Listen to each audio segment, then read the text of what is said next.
आप सबके आशीर्वाद और आप सबके साथ और सहयोग से एक बार फिर अर्जेंसी प्रथम वरीयता प्रकरण पर आज फाइल हो चुकी है और सफलतापूर्वक सबमिट हो गई है। और हम सब इस समय उपस्थित है अशोक खरे सर के आवास पर, और हम सबका जो संघर्ष था आज एक बार फिर सफलतापूर्वक सारे दस्तावेज के साथ एक बार फिर माननीय हाई कोर्ट के पास जज कमेटी जी के द्वारा दोबारा अर्जेंसी फाइल करवा दी गई है और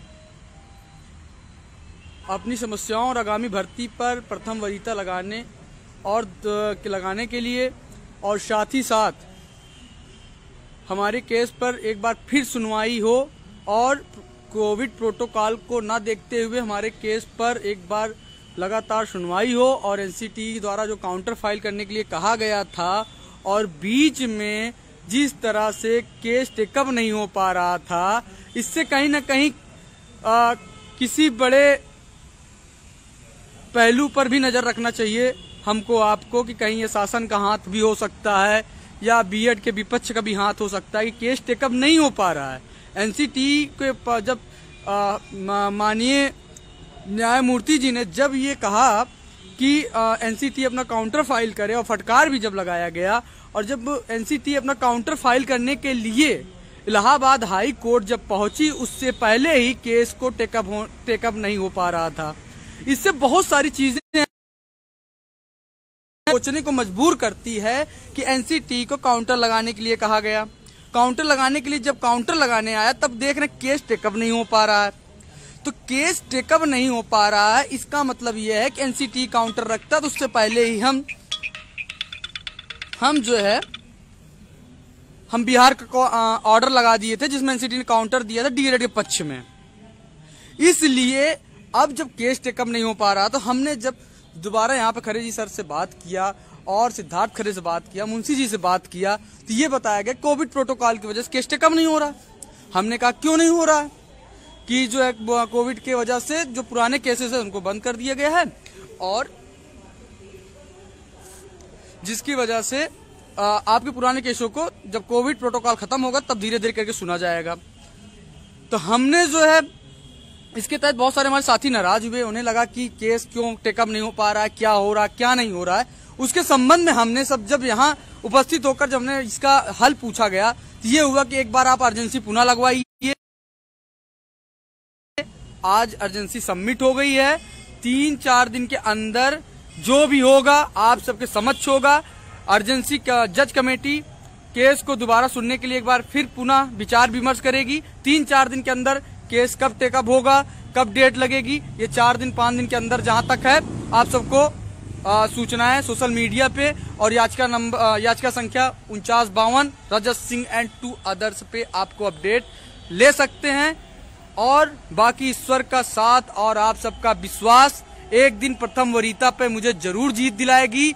या मेरा एम है, या मेरी सच्चाई की लड़ाई है, या मेरी मेहनत की लड़ाई है, इस पर मुझे जीत लेकर रहना है।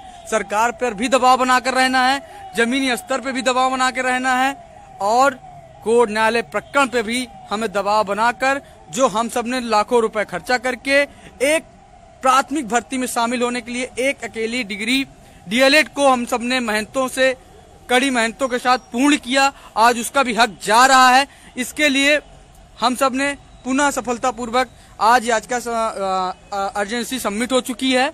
4-5 दिन में जैसा होगा आप सबके समक्ष जानकारियां प्रोवाइड होंगी। हम चाहते हैं कि आप सबका जो विश्वास है, आप सबका साथ है, मुझे संघर्ष के लिए प्रेरित करता है। मैं यथावत आप सबके साथ बना रहूंगा और मेरी जीत, हमारी संघर्ष, हमारी मेहनत, प्रथम वरीयता हमको मिलकर रहेगी और आप सबको भी आपका हक मिलेगा।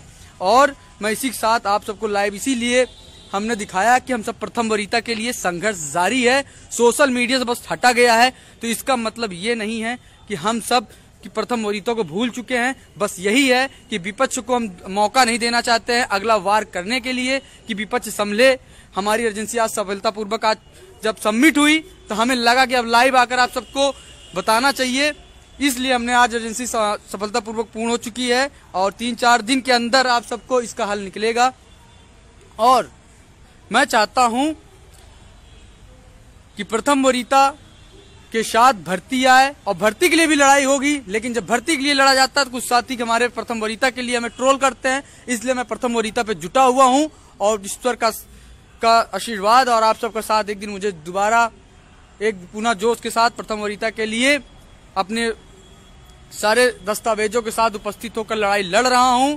संघर्ष और प्रथम वरीयता को आंतरिक रूप से लड़ा जाना था, लेकिन कुछ साथी ये थे कि प्रथम वरीयता को रजत सिंह भूल गए हैं, तो वो उनकी भूल है। प्रथम वरीयता आंतरिक रूप से हर स्तर पर जुड़ी हुई है और पूरी कोशिश के साथ आज हम सब 2 घंटे से आज यहाँ बने हुए थे। पूरी अर्जेंसी जब सबमिट हो गई, आज ऑनलाइन सिग्नेचर हो गया, तब हमें खुशी हुई। अब हमें सोशल मीडिया पर आप सबको साझा करना चाहिए और जो अर्जेंसी का पैसा था आज हमने दे दिया है। और अब आगे कभी जरूरत पड़ती है या कभी हमें लगता है तो आप सबको सोशल मीडिया से बताएंगे। लेकिन हम चाहते हैं कि राजस्थान बिहार को देखकर आप सब उत्तेजक रूप में जिस तरह से आप सक्रिय होते हैं अपने हक के लिए, उसको देखकर नहीं, अपने हक के लिए प्रथम वरीयता को भूलिए मत। लगातार अपने हक के लिए जुड़े रहिए और प्रथम वरीयता पर आप सब सक्रिय रहिए। जरूरी नहीं कि दूसरे राज्यों को देखकर आप अपने हक को याद करें, प्रथम वरीयता को हक याद करें, ऐसा नहीं होना चाहिए। आप सब लगातार प्रथम वरीयता पर एक्टिव रहिए। जितनी जरूरी भर्ती है उतना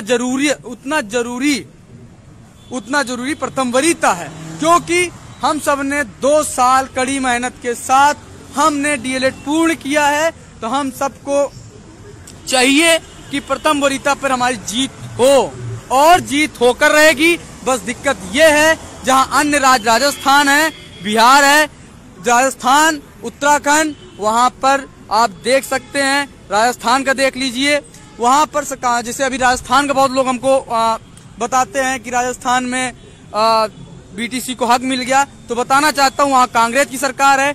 जो कांग्रेस की सरकार डीएलएड बीटीसी के समर्थन में थी और उसने खुद वहां पे अनाउंस किया है, वहां के शिक्षा मंत्री जी ने अनाउंस किया है कि बीटीसी को एक मात्र कोर्स है, इसलिए उनको उनका हक मिलना चाहिए और इसलिए स्पेशली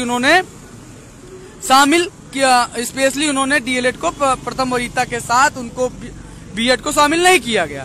उसी प्रकार बताना चाहता हूं अपने राज्य उत्तर प्रदेश राज्य में अब एक बार फिर जोर शोर के साथ हमारा काउंटर टेकअप होगा और एनसीटी अपना पक्ष रखेगी। लेकिन उससे पहले वो भूल जाएगी कि हमने बिहार का ऑर्डर वहां सबमिट कर दिया है, जिसमें उसने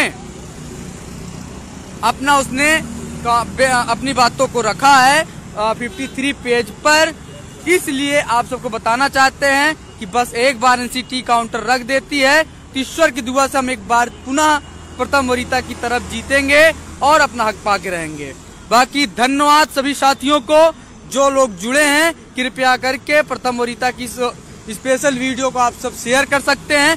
हर डीएलएड बीटीसी साथी तक ये बात पहुंचनी चाहिए कि हम सब एक बार फिर जीत के लिए दोबारा न्यायालय प्रकरण पर काउंटर फाइल करवाने के लिए एक बार तैयार हो चुके हैं, कमर कस लिए हैं। ईश्वर चाहेगा तो हम सब एक बार फिर न्यायालय प्रकरण से, जिस तरह से न्यायमूर्ति जी ने 5 सुनवाई में हर बार अपने तरफ ऑर्डर दिया है, इस बार कुछ अलग ऑर्डर के साथ हम सब की जीत का ऑर्डर होगा। इसलिए जय हिंद, जय भारत। आप सब इस मुद्दे पे सक्रिय रहें।